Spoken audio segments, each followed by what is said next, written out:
नमस्कार मंडळी, जयूज किचनमध्ये आपलं सर्वांचं स्वागत आहे। बघा, हे कोथिंबीर घेतलेली आहे। कोथिंबीर धुवून स्वच्छ करून निवडून घेतली आणि आता ह्याचे बारीक काप करून घेत आहे। आपण आता एक वाटण तयार करून घेऊया।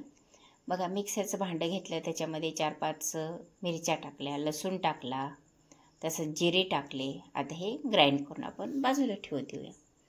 गॅसवर कढई ठेवून दिली। कढईमध्ये मी 2 चमचे तेल ओतून घेतलं। आता आपलं हे तेल बऱ्यापैकी गरम झालेलं आहे। आता त्याच्यामध्ये आपण वाटण केलेलं हे टाकून घेऊ।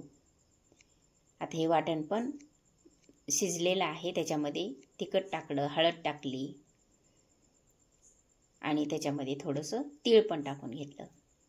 आता हे तीळ आणि आपलं हे वाटण आपलं व्यवस्थितरित्या फ्राय करून घेऊया। बघा, आता त्याच्यामध्ये हे कापलेली कोथिंबीर पण टाकून घेतली। अशा पद्धतीने हे आपली कोथिंबीर टाकून सगळी मिक्स करून घ्यायची व्यवस्थितरित्या। बऱ्यापैकी मिक्स करून घ्यायची, व्यवस्थितरित्या फ्राय करून घ्यायची। बघा, ह्या कोथिंबीरमध्ये ही कोथिंबीर आपल्याला खाण्यासाठी तर चविष्ट असते, भाजीची चव वाढवते।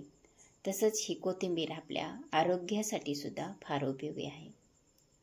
तरी आपण ह्या भाजीचे पराठे करून खाणं किंवा थालीपीठ करणं किंवा वेगवेगळे पदार्थ आपण अशा पद्धतीचे करून खायला पाहिजे, जेणेकरून आपल्या शरीराला उपयोगी होईल।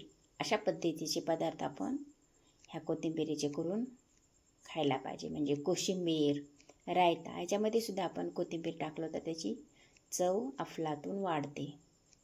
अशा पद्धतीने हे कोथिंबीरीच्या आपण आज वड्या करत आहोत। ज्यांना तेलकट खायचं नाही त्या लोकांनी अशा पद्धतीच्या वड्या नक्की करून खा। बघा, एक प्लेट घेतली, प्लेटला मी तूप लावून घेतलेलं आहे आणि त्याच्यामध्ये हे आपण जे काही करून ठेवलेलं हे जे काही पीठ आहे हे पीठ याच्यामध्ये घालून घेऊया। आता ह्याला थोडं पसरवून घ्यायचं। आता ह्या चमच्याला चिटकते, आपण हातानेच करूया।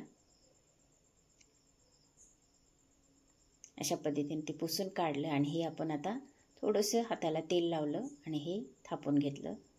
बऱ्यापैकी गरम आहे।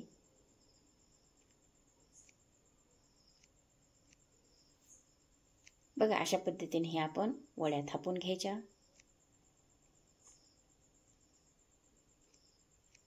ज्यांना तेलकट वगैरे खायचं नसतं त्या लोकांनी अशा पद्धतीच्या वड्या करून खा, म्हणजे तुमच्या आरोग्यासाठी फार उपयोगाला पडतील। बघा, हे आता थापून घेतलेलं आहे। पूर्ण थापाचं झालं। आता अशा पद्धतीने हे थापून घेतलं। आपल्या जे काही थापीव वड्या असतात ना, अशा पद्धतीने हे वड्या थापून घेतले। हे पण कोथिंबीरीचं पीठ पण थापून घेतलेलं आहे। बघा, अशा पद्धतीनं आणि आता हे आपण जरा एक 25 ते 30 मिनिट आपण हे बाजूला काढून ठेवू। बघा, आता आपलं हे पीठ अगदी व्यवस्थित झालेलं आहे। आपण आता ह्याच्या वड्या पाडून घेऊया।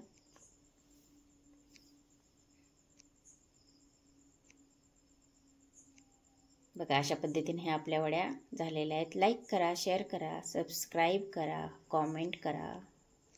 खात राहा, मजेत राहा, खुश राहा, आनंदी राहा। बघा, कलर तर किती छान आलेला आहे। अशा पद्धतीने ह्या आपल्या वड्या झालेल्या आहेत। आपण आता हे थोडंसं काढून बघूया। बघा, अशा पद्धतीच्या ह्या आपल्या वड्या झालेल्या आहेत। बघा, अशा पद्धतीनं बघा, कलर तर किती छान आलेला आहे। चला, भेटू पुढच्या व्हिडिओमध्ये। धन्यवाद।